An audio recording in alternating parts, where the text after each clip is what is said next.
करते हो और इस तिरंगे की तरफ कोई भी आंख उठाकर देखेगा तो आप उस लठ को तुरंत हाथ में पकड़ लोगे।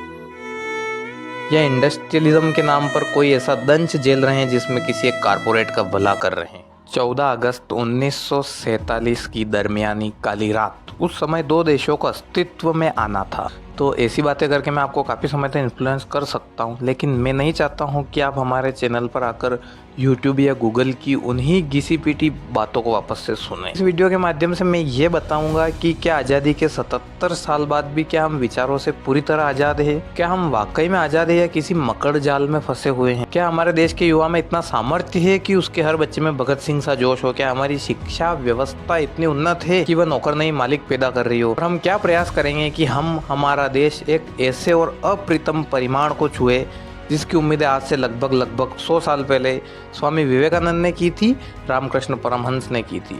अगर आप इन सभी प्रश्नों का उत्तर चाहते हैं तो मुस्कुराइए, आप सही वीडियो को देख रहे हैं। एक ऐसा भारत जो आज़ाद तो 1947 में हो गया था, लेकिन रह गई थी कुछ कमियां। लॉर्ड मैकाले की शिक्षा पद्धति, जिससे मैं भी पढ़ा हूँ और आप आज भी पढ़ रहे हो, लोगों में अनुशासन को ठूस ठूस कर भरने की कोशिश की गई और आज भी हो रही है। जैसे ही प्रार्थना की घंटी बजी तब प्रार्थना शुरू हो गई, फिर घंटी बजी, खाने की छुट्टी हो गई, फिर घंटी बजी और पूरी छुट्टी हो गई। ऐसा कहाँ पर लिखा है कि इन घंटियों के माध्यम से आप पढ़ पाओगे? यह शुरुआत थी अंग्रेजों के उस बौद्धिक आतंकवाद की जो आज दिन तक हमारे रग रग में व्याप्त है, क्योंकि इंग्लैंड में औद्योगिक क्रांति की शुरुआत हो चुकी थी और उनको मजदूरों की आवश्यकता थी। इसलिए उन्होंने पूरे विश्व पर अपना आधिपत्य जमाने के लिए इस शिक्षा पद्धति का निर्माण किया, जिसका हम आज भी अनुसरण करते हैं। आप ही विचार कर लीजिए कि क्या शिक्षा के माध्यम से आप स्वतंत्र हैं? आपको उत्तर मिल जाएगा। अगर आप गाँव में रहते हैं तो आपको पता ही होगा कि जब देश आज़ाद हुआ था तब सनई की खेती होती है, जिसको हमारे यहाँ हन या सन कहते थे, जिसको पानी में डुबोकर रेशा निकालकर रस्सियाँ बनाई जाती थी और शक्कर की बजाय गुड़ का उपयोग होता था और हर गांव में चरखी मिल जाती थी। किसानों के उपकरण, लोहे के हल वगैरह बनाने के लिए गांव में ही लोहार था और लकड़ी के औजार बनाने के लिए गांव में सुतार या बढ़ई भी था। क्या आज वह व्यवस्थाएं उपलब्ध हैं या इंडस्ट्रियलिज्म के नाम पर कोई ऐसा दंश झेल रहे हैं जिसमें किसी एक कारपोरेट का भला कर रहे हैं? सोने की चिड़िया कहा जाने वाला भारत, जिसके प्रति व्यक्ति के ऊपर 1,09,000 रुपये का कर्ज है, और नहीं विश्वास हो तो गूगल कर लेना। क्या आपकी जेब तंग है?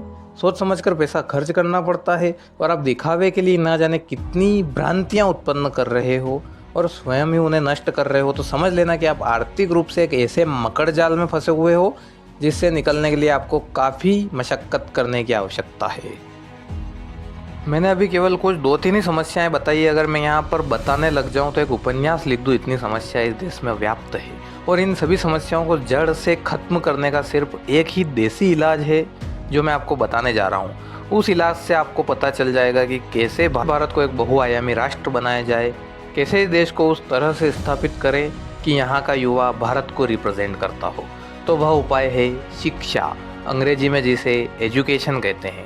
अगर पढ़ोगे, जरूरी नहीं कि सिर्फ किताबों से ज्ञान लिया जाए, ज्ञान कहीं से भी लिया जा सकता है। पढ़ोगे तो आपके अंदर प्रश्न पूछने की हिम्मत होगी, क्योंकि शिक्षा जिज्ञासा को जन्म देती है और जिज्ञासा से ही कई आविष्कार हुए हैं, चाहे आत्मज्ञान की जिज्ञासा हो या यह मोबाइल जिसको आप यूज कर रहे हो, जिससे मुझे अभी सुन रहे हो, यह कैसे बनता है, इसमें कौन कौन से पदार्थों का उपयोग हुआ है।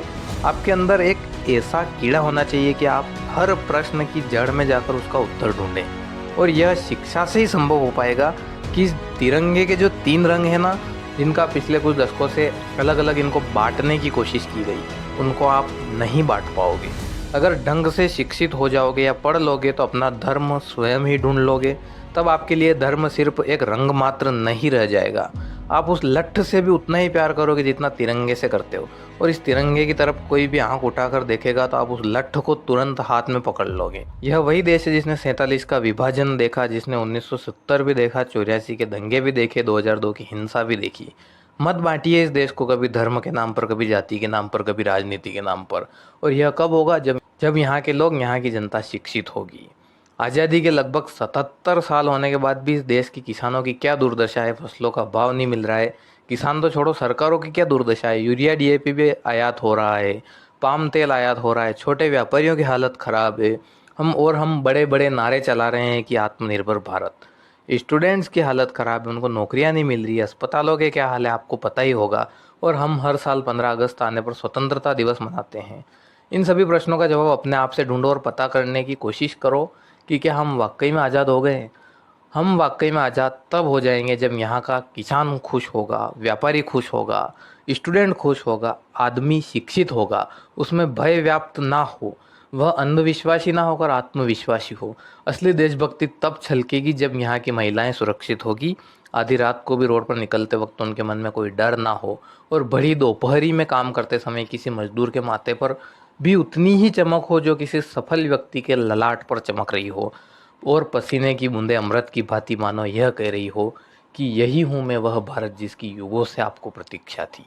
बहुत बहुत धन्यवाद। आज की वीडियो में बस इतना ही, और इतना सा चाहूँगा कि चैनल को सब्सक्राइब करके हमारी टीम का मनोबल बढ़ाएं।